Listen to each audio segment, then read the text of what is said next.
يعني نرجع تاني حسام حسني، عمر فتحي.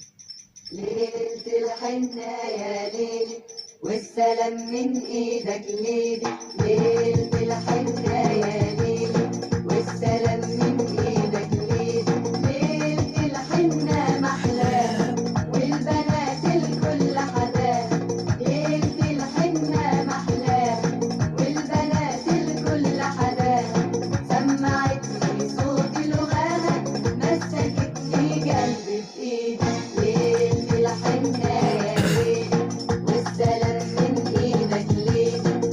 فكرة حلوة برضك حسام حسني ياخد الفكرة ديت، هو واخدها من حميد الشاعري. حميد الشاعري برضك كذلك، فكرة حلوة، ده بعيد الذكريات. زي ما حميد الشاعري خد مثلا الرئيس متقال شعبيات، حسام حسني برضك يكرر، بس الألبوم ده اتظلم.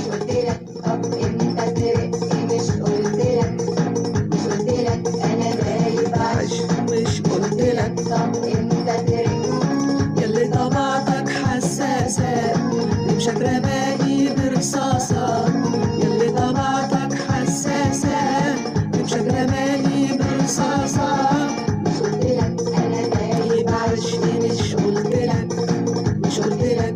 انت ترق مش قلتلك أنا دايب عشقي، مش قلتلك طب امتى ترق، مش قلتلك يلي طبعتك حساسة رمشك رماني برصاصة، يلي طبعتك حساسة رمشك رماني برصاصة، ولا رصاص القناصة ولا رصاص القناصة بالقلب جت وعشقت بصدق، مش قلتلك هو عمر فتحي لو كان عايش برضه كان استخدم الموسيقى دي، لأنه عمر فتحي كان بيؤمن بالتطور جدا.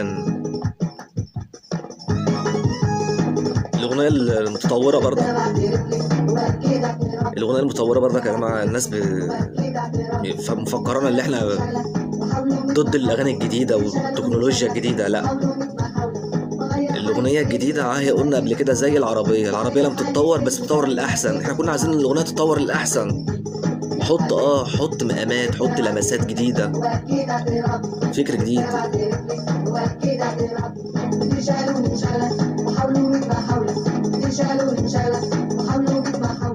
غير حالي إلا جمالك الخرافي، غير حالي إلا جمالك الخرافي، يا حبيبتي يا حبيبتي.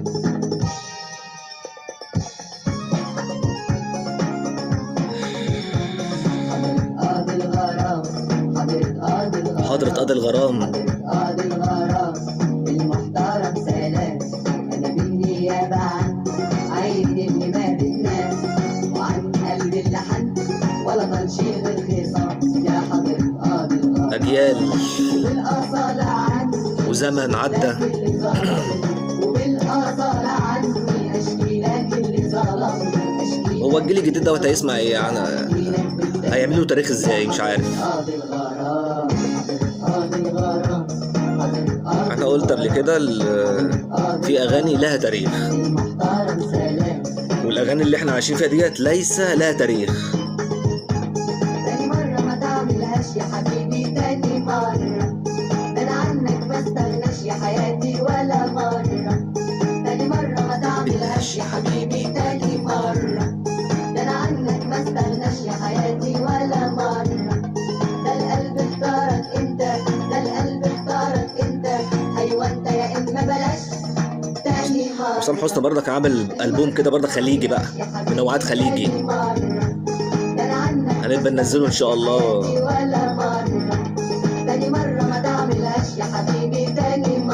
هو حسام حسني كان ممكن فاضل له برضك خطوه، يعني يبقى زي حميد. هو مش هيبقى زي قوي، بس هو ساب نفسه كده في اواخر التسعينات. انسجام ومعانا ناس اخر تمام، شلتنا شلة انسجام ومعانا ناس. هو خلص كلية جامعة من هنا، حسام حسني خلص جامعة من هنا، اشتغل مع عمرو دياب،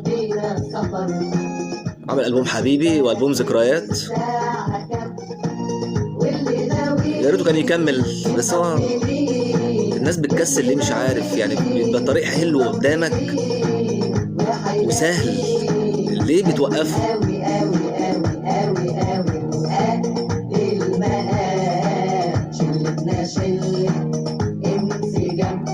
واشرف عبده برضك ماشي مع المنهج ده.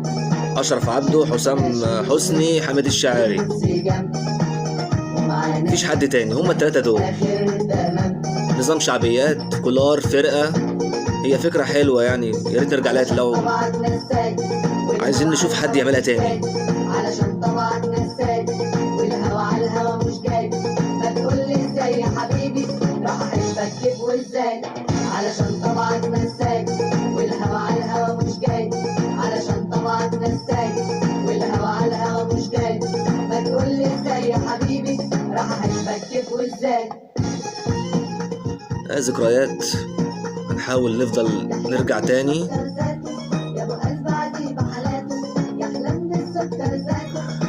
في ناس بتحب الحاجات دي، انا لو اعرف اللي مفيش حد هيسمع ما كنتش نزلت.